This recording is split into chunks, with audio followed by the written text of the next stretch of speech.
Unidad Académica Profesional Cuautitlán Izcalli. Actividad 3. Control de convencionalidad. Cuautitlán Izcalli. Nombre del profesor: Maestro Rubén Escobedo Cabello. Alumna: Marta Sosa Balbuena. Control de convencionalidad. El control de convencionalidad es la doctrina creada por la Corte Interamericana de los Derechos Humanos. Al no poder dar cuenta de todas las violaciones a los derechos humanos, es por ello que se crea el Pacto de San José en Costa Rica. A lo largo del presente trabajo, conoceremos el origen y las características principales de este ordenamiento jurídico. El control de convencionalidad es uno de los puntos culminantes del conjunto de cambios que trajo consigo la reforma de 2011. Veremos a detalle la postura de la Suprema Corte de Justicia de la Nación. Daremos cuenta de cómo es insertado el control de convencionalidad en nuestras leyes. Para finalizar, comentaremos el reto que nuestro país tiene en cuanto a la cultura jurídica y el uso de del derecho comparado. Como menciona el doctor Carbonell anteriormente, el control de convencionalidad no se aplicaba sino hasta el amparo, porque los jueces se negaban por desconocimiento a aplicarlo en los juicios. Origen y características del control de convencionalidad. El control de convencionalidad tiene su origen en el voto concurrente emitido por el destacado jurista mexicano Sergio García Ramírez en el caso Mirna Mac-Chan contra Guatemala. En un caso específico para México, el de Rosendo Radilla Pacheco contra México de 1974, donde es turnada la sentencia condenatoria para México a la Secretaría de Relaciones Exteriores, y estos a su vez lo turnan a la Suprema Corte de Justicia de la Nación, donde se abre el expediente varios 912/2010, dando así inicio a la doctrina encargada de la defensa de la dignidad humana. El control de convencionalidad es consecuencia directa del deber de los Estados de tomar todas las medidas que sean necesarias para que los tratados internacionales que han firmado se apliquen cabalmente. Hay dos características principales en el control de convencionalidad. La primera es que se ejerce de oficio, es decir, es obligación del Estado aplicarlo. La segunda es la competencia, la cual corresponde a todos los jueces hacerla valer, y esto quiere decir que desde la primera instancia, pues anteriormente, por ignorancia de los jueces no era admitida esta doctrina sino hasta el amparo. Y es precisamente después de la sentencia condenatoria del caso Rosendo Radilla contra México que se establece un criterio, se borra la distancia que existía entre la constitucionalidad y la convencionalidad, considerándose así los tratados internacionales en materia de derechos humanos en un nivel constitucional. La postura de la Suprema Corte de Justicia de la Nación.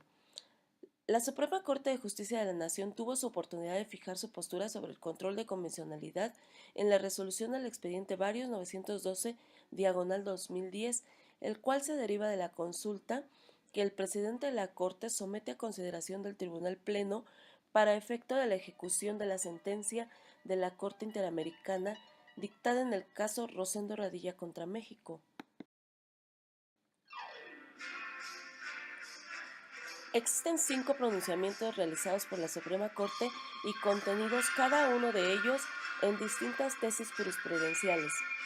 La Suprema Corte de Justicia de la Nación reconoce las sentencias de la Corte Interamericana de Derechos Humanos en donde México ha sido parte y las declara obligatorias en sus términos.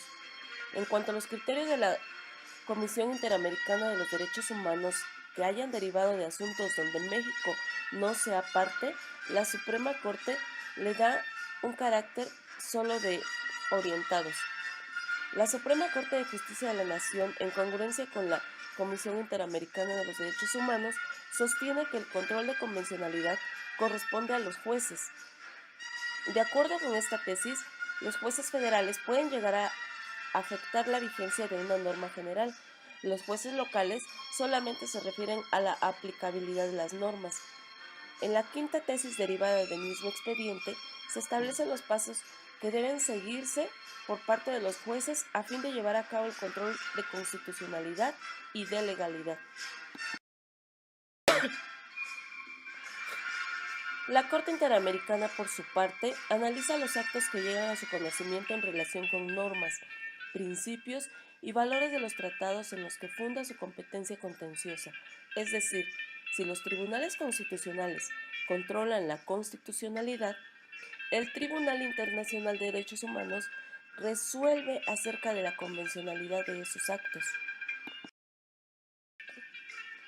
El reto de la cultura jurídica y el uso del derecho comparado se fija en lo siguiente: los problemas de fondo a los que se enfrentan las distintas jurisdicciones nacionales son libertad de expresión, derecho de asociación, cuestiones electorales, derecho a la posesión de armas, interrupción voluntaria del embarazo. Las Cortes Constitucionales pueden o deben citar criterios de otras jurisdicciones nacionales. A la fecha, todavía hay quienes se preguntan esto. Como ejemplo, la Constitución de Sudáfrica de 1996 lo acepta expresamente en su artículo 39, que permite a los tribunales tomar en consideración el derecho extranjero. Zegrebelsky afirma que es como recurrir para resolver un problema difícil a un amigo con gran experiencia que nos hace pensar mejor y enriquece las argumentaciones poniendo bajo la luz puntos de vista quizá de otros modos ignorados. Conclusiones. Para concluir, puedo mencionar la importancia del control de convencionalidad como doctrina de defensa de la dignidad humana. Ya lo dijo el doctor Carbonell, debemos prepararnos para la defensa de los derechos humanos estudiando los tratados internacionales donde México es partícipe, pues se encuentra ratificado ya el criterio del expediente varios 912/2010, donde se confirma que toda la jurisprudencia de la Corte Interamericana de Derechos Humanos es obligatoria para México. La tarea más importante que debemos realizar en México en materia de control de convencionalidad se refiere a cambiar la mentalidad de nuestros operadores jurídicos de modo que estén mentalmente abiertos a lo que va señalando la jurisprudencia de la Corte Interamericana de los Derechos Humanos. Gracias.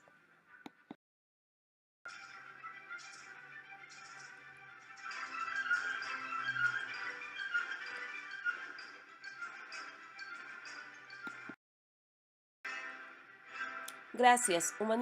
Humanismo que transforma. Universidad Autónoma del Estado de México.